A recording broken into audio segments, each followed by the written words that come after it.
देखिए 4 साल से इन्होंने सोल्यूशन ढूंढने का इरादा ही नहीं है। सिर्फ 2021 में किसानी आंदोलन 700 किसान को शहीद करके उठाने का निशाना थी कि यूपी की इलेक्शन जीत जाए और किसानों की वोट पै जाए, तो झूठ बोल के झूठा वादा करके 2021 में आंदोलन उठा दिया जब 700 किसान इधर दिल्ली के बॉर्डर में मर गए। और दिल्ली के बॉर्डर में आपने कीले गाड़ के इसको जिस तरह पाकिस्तान का बॉर्डर है, कोई किसान भूला नहीं है।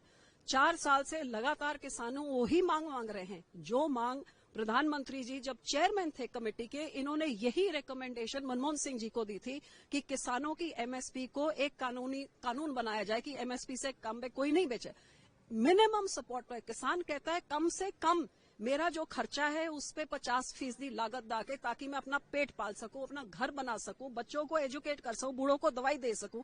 क्या ये बहुत बड़ी मांग है? पूंजीपतियों को तो कितना आप दे क्या किसान को इतना नहीं दे सकते हैं? वो ही मांगे 4 साल से सरकार ने पूरी नहीं करी और बार बार किसानों को आंदोलन करना पड़ा है। आज 70 साल के एक बूढ़े किसान जगजीत सिंह डलेवाल 22 दिन से भूख हड़ताल पे बैठे हैं। उनकी हालत इतनी नाजुक है कि किसी टाइम कुछ हो सकता है, लेकिन सरकार को उनका तो क्या 700 किसानों के मरने के तो बोलते हमें पता ही नहीं जो दिल्ली में मर गए। और इस किसान के बारे में आप जाके उनका हालचाल भी सुप्रीम कोर्ट ने फटकार लगाई तो एक डायरेक्टर लेवल अफसर भेज दिया।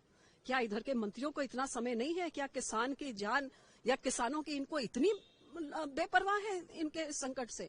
और किसान की छोटी मांगे हैं, कोई बड़ी चीज तो वो मांग ही नहीं रहा है। हमारे केस वापस कर दो, हमको कोई आप एमएसपी की गारंटी दे दो, हमें कोई पेंशन दे दो, हमें कर्जा माफी कर दो। भाई क्यों आप उनसे बात क्यों नहीं करते हैं? और बात करने का ये मतलब नहीं कि हमारी मानो तो फिर बात होगी, जो तुम्हारी बात तो मानी नहीं है। ये बहुत गलत एटीट्यूड है। बिल्कुल ध्यान भटकाने वाली बातें हैं। जिस चीजों की डिस्कशन होनी चाहिए, ये पार्लियामेंट में पिछले 5-6 साल से उन चर्चाओं पे तो कोई लोगों के मुद्दों पे तो आते ही नहीं है, बल्कि वॉश आउट हो इनका से ना सरकार हाउस चलाना चाहती है ना कांग्रेस चलाना चाहती है। सो यहाँ पे लोगों के पैसे बर्बाद हो रहे हैं।